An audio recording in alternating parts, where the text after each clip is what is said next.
Now that I have my capelet all patterned out and ready to go, it is time to get sewing. Hi, I'm Christina and I love to digitally apparel pattern, creating unique pieces of wearable art.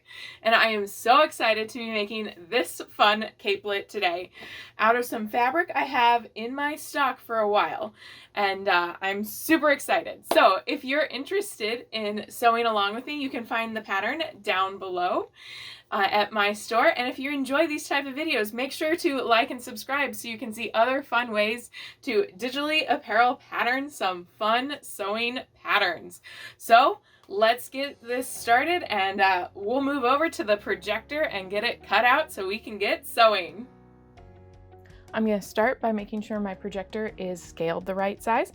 I have this written down from previously scaling my projector. If you want to see how I did that, you can find it at the video here. Then I'm going to lay out my pattern pieces. I'm going to put them nice and close to start with, and then I'm going to lay out my fabric to make sure that they will fit side by side. And once I got my fabric laid out, I actually realized I can make it fit on one. I just need them to be that much closer together. And considering I have very wide fabric, I can actually do this on the double all at the same time. So I'm going to now put my pattern pieces directly next to each other. I love being able to Tetris my pattern pieces so easily in Adobe Illustrator while I'm projecting it onto my fabric to see how it will work best. I absolutely love that about projecting patterns. Then I'm going to go ahead and get my rotary cutter out and cut out my front and my back pattern pieces. Now I'm going to move on to cutting out my hood and my front little piece. So I'm just going to move my fabric up so I can then Tetris my pattern pieces to where I want them to be cut out on my fabric. So I'm just going to move the two pieces together, and this time I'm not even going to mess with it. I'm going to put them right next to each other, so I'll be cutting out the same straight line. And we're just going to move it around on my board until it's real close to that salvage edge, and I can just cut it out real close so I'll have extra fabric, leaving all the fabric on the double or on the folded area. And it cuts out so quickly. I absolutely love it. There we go, and all my red pieces are now cut out, and it's time to move on to my white. So I'm going to lay out my white fabric, and I'm going to just start at the top here. And again, I'm going to be doing strips of this, and I'm going to want to follow the pattern a little bit, and the pattern I notice is not perfectly on grain. So I really hope that doesn't mess me up in the long run. But I'm just going to put all the pieces right up top, and I'm going to put them close to each other. I'm not going to put them right next to each other because I'm not cutting them out right next to each other. I'm going to be moving my fabric around a lot to actually make sure I'm cutting out the area I want to cut out. And I also want to make sure that I'm pattern matching as best I can all the way around. I'm not going to be super anal about pattern matching at my seams. I could be, but I'm more just wanting to make sure I'm getting that through line all the way around nice and the same.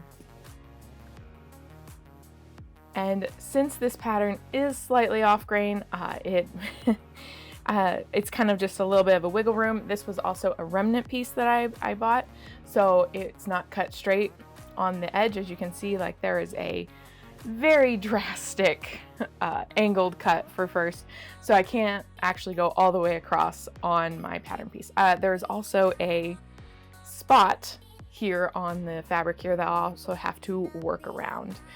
So to make sure I'm lining up my pattern all the way around, I have to, now that I moved down an entire pattern, I have to make sure that I'm getting the top edge of the same pattern. So I was using the little single lines to be where I was cutting on top of, and that will go into the serging, then the large snowflakes and the Christmas trees. So I'm just wanting to make sure that's all lining up. I always like to double check that, because if you don't double check it, you can sometimes patterns can throw you off. And you just want to make sure when you are pattern matching, the cutting is the most important. Sewing is also very important, but if you cut wrong, no matter how well you sew, it will still be wrong. So when you are pattern matching, make sure you always are paying very good attention while you are cutting. And now I am on my last set. I also made sure to put these aside in the order that I cut them. and that way I know when I go to sew them, these ones are the hoods, these ones are the fronts, these ones are the backs. If you don't do that, if you don't label it and the pattern pieces are similar, you are gonna struggle. You're gonna have to then pull your pattern back out or know the lengths that you're gonna have to do. So just make sure that when you are projecting and pulling stuff off, you either label them with a sticky note or you label them by putting them with the other patterns. There's a few different ways you can do it. Just make sure you do it, or else you're gonna have to go back and re-figure out which pattern goes where. The next thing we're gonna do is we're gonna sew our white pieces together. I'm gonna start with sewing my hood pieces together. So I'm going to make sure those patterns are lined up. I'm going to pin it together far away from the edge so that the pins won't ever go underneath the serger foot. And I'm going to serge it. Then I'm going to move on to sewing together the white bits of the actual cape. And again, I'm going to pin a little bit a ways away from the edge and serge it together. The reason why I do this specifically is this has a nap to it. And any fabric that has a nap loves to walk on you. It's one of those things, like it's its favorite thing to do. And that's something you always have to be careful with. So I always like to extra pin, and if I was going to do this again, or if I was doing this with like a velvet or something, I would definitely do a basting stitch before I went to the serger, because you can't get your pins so close that it wouldn't walk on you a little bit. So that's just one thing to think about, is if it's walking on you too much, then make sure you actually straight stitch it first and then serge it.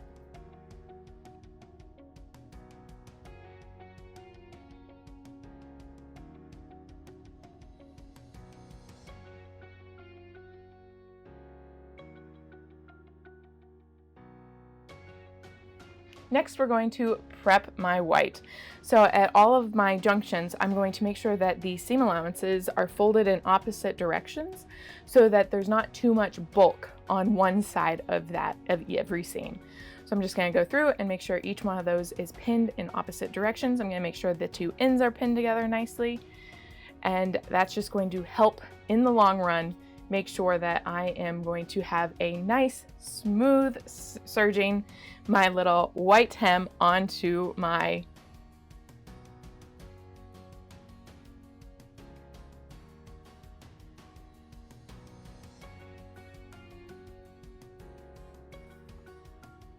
Now it's time to change my serger from my white to my red. There are numerous ways you can actually thread this machine. I always like to, if I can, do just a pull through through the loopers. This machine does have an air pump to actually thread the loopers, so it's actually really easy. But I do find that just doing the pull through is also just as easy.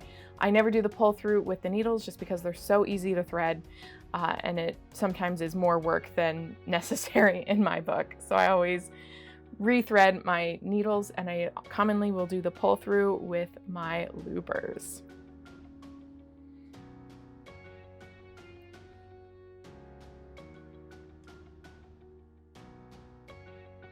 And there we go, all rethreaded in red, and we're ready to really start making this capelet look like a thing. So the first thing I'm going to do is I'm going to serge the center back seam. So I'm going to put the center backs together, make sure I'm putting the right sides, what I determine to be the right sides together, and I'm going to pin. Again, because of the nap, this fabric does like to walk. So it's just one of those things you have to be careful, and that's why I'm pinning before I am serging for all of this, because if I don't, I know it will walk on me. Next, I'm going to line up the side seams, and again, I'm going to pin far enough away so it doesn't go underneath my serging foot at all.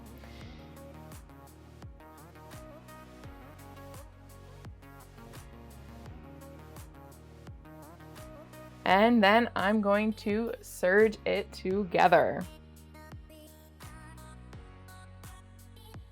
There we go. And then we're going to do it on the other side. So I'm going to lay it out, lay right sides together, and I'm going to pin my edges so that it can be sewn edge to edge. And serge it together.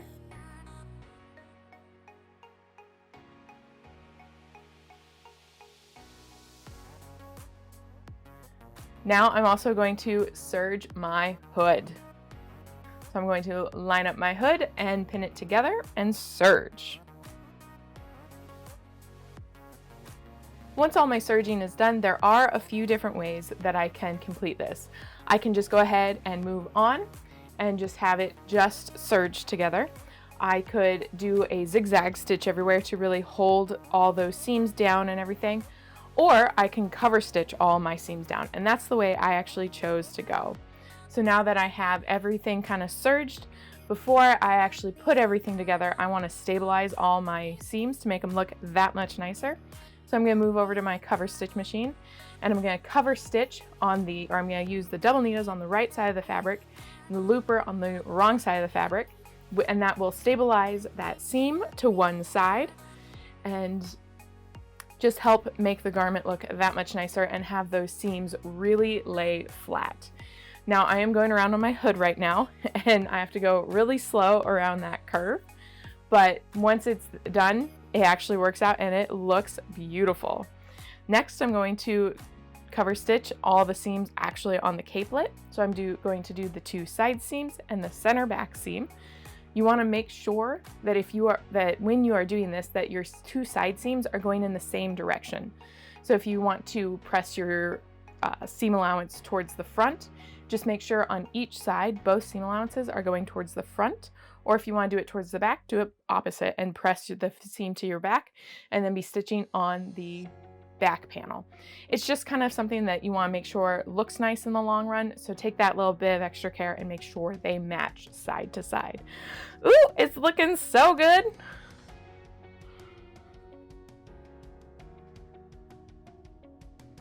And my final center back seam.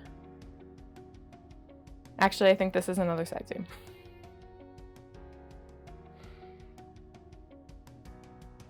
Next, it is time to do the detailing. So I'm going to start with my hood, and I actually decided I wanted my hood to be the opposite as the hem. So what I'm going to do is I'm going to line up all my edges.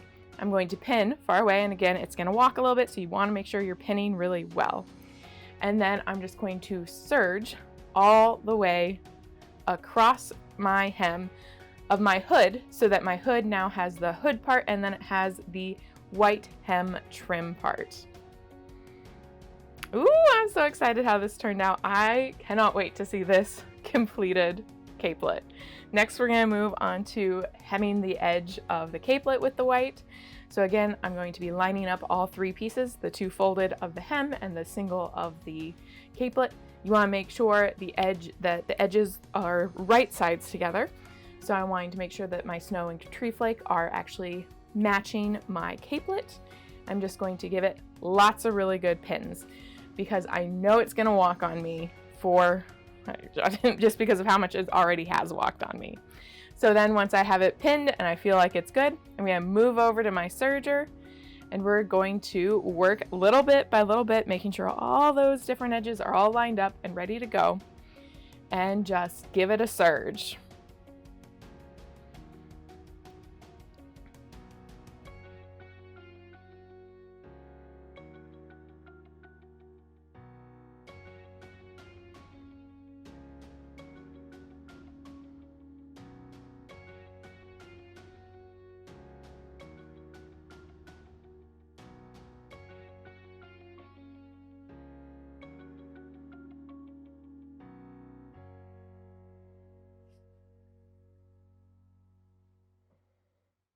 There we go, all serged and good. Now I just want to do a quick double check, pull my pins, and look at it. Ooh, it looks so good. I'm so excited. So now we are going to move back over to the cover stitch. It's a lot of back and forth for this part. Look at how good that looks. Now we're going to move back over to the cover stitch, and I'm going to cover stitch all my seams down again. So I'm going to start with my hood, work from one end to the other, just making sure that cover stitch and it's holding that seam line down towards the back. Then I'm going to move on to my cape and do the exact same thing.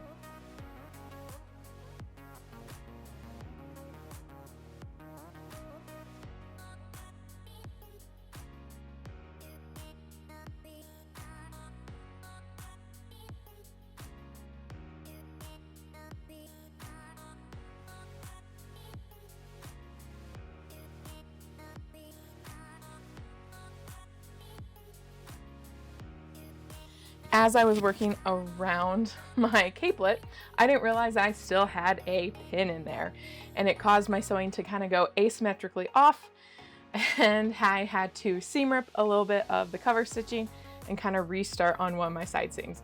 So just make sure to double check you got all your pins out before you start cover stitching, because if you don't, it's gonna throw you off and it's a pain to it's a pain to do. So just double check that you got everything out and you're ready to actually cover stitch.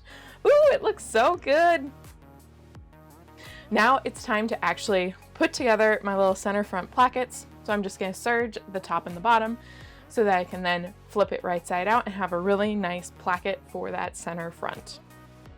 And again, I am pinning very well because it will walk on you even on those little bits.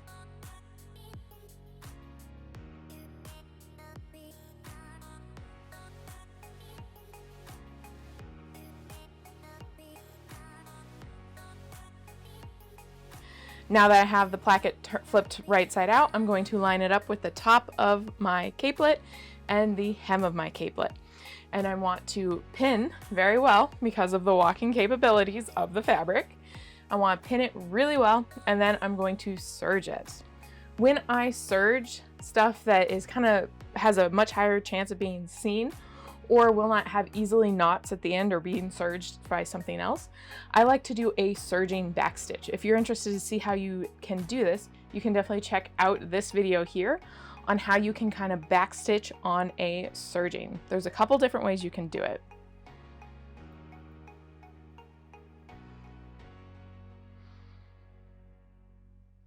There we go.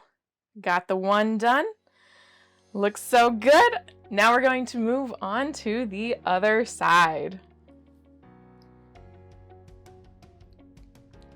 So again, we're going to be lining up the top by the neckline and the hem, making sure they match up beautifully, and we're going to give them a really good pin because it's going to walk on us, and we're going to serge it on using our serging backstitch method.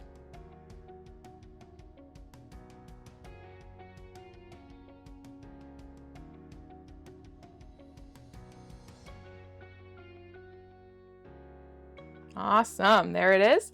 We're going to move back over to the cover stitch machine, and we're going to cover stitch from the neckline down to the hem, holding that seam back towards the side seam. Once I do one, we're going to move over and do the other one, again making sure that seam allowance is headed towards that side seam, and we're going to cover stitch it down. Awesome. Now it's time to attach the hood. So I'm going to pin the center fronts and the center backs, and then I'm going to pleat the center back to the side seam. And then I'm going to machine stitch a guiding stitch, because with how much this fabric walks, I know I cannot put this through the serger first time without getting mistakes. So once I have it really well pinned and I'm happy with how it looks, I'm going to just do a straight stitch all the way around, move back to the serger, and serge it together. And this is a different way, but it's also kind of like a way to knot off your serging when you don't want to cut it super close, but you want it to really be contained. You can definitely see that at this backstitching serger video as well.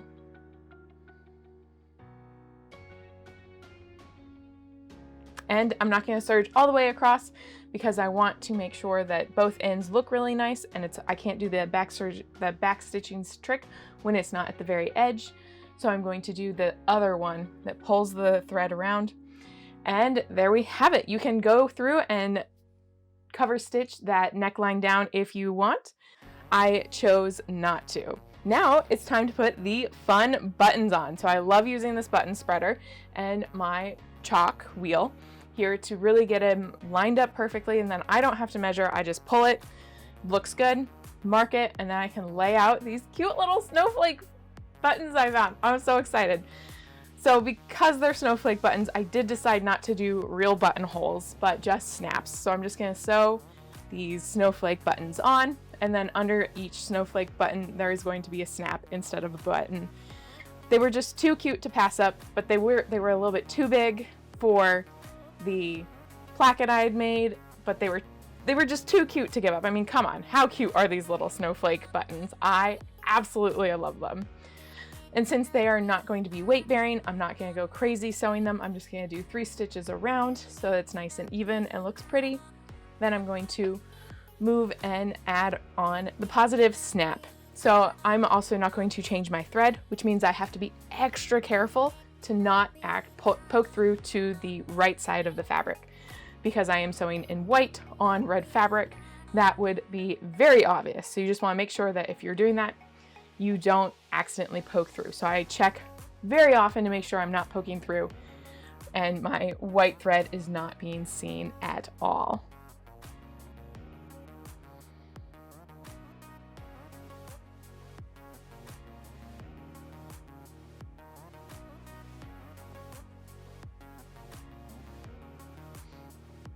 There we go, 1 button down, 4 to go.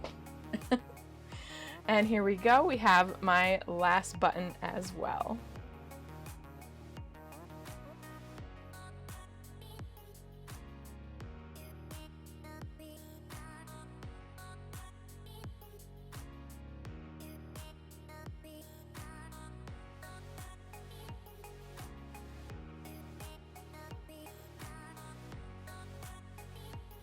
Then once I have all my buttons and positive snaps on, it's time to put the negative snaps on. So we have to line them up. So there's a couple different ways you can line up snaps. You can line them up by making sure your plackets are laying exactly where you want and putting a little pin right where you want your snap to go. That's how I kind of always start doing that for at least the top and bottom. Sometimes in the middle that gets a little difficult. So then there is another way you can do that. Once you have your top and your bottom lined up, what you can do, and this is also a great way to double check all your pins are right, is then you can lay your fabric on top of the other ones, and since the positive ones will be sticking up, you can actually feel where the little nub is. And that's how you can then feel and put a pin right where that nub will be. I love doing that. It's just, you always want to double check where the placement of your snaps before you go too crazy. And there has been many a time where I sew a snap on, I get all done, I check it, and there's one snap that's most definitely off. And then you just have to rip it out and do it again. But that's okay. You want to make sure it looks beautiful, so it's always worth ripping it out and doing it again. So then I'm just going to put my snap over that pin and start sewing around all the edges of my snap. Then I always like to snap it together and double check it's looking good as I go before I do the next one. That kind of helps make sure that it's looking right and laying right, and the next snap is still going to be in the right spot. So here comes my final negative snap getting sewn on. It is getting so close for me to put on this hood. I have definitely put it on a few times and danced around.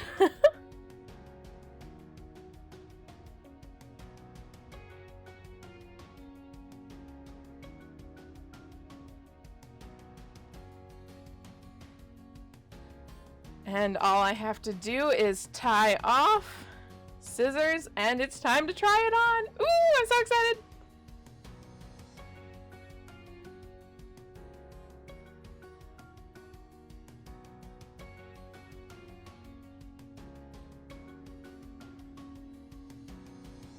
And now we have our cute little hooded capelet done.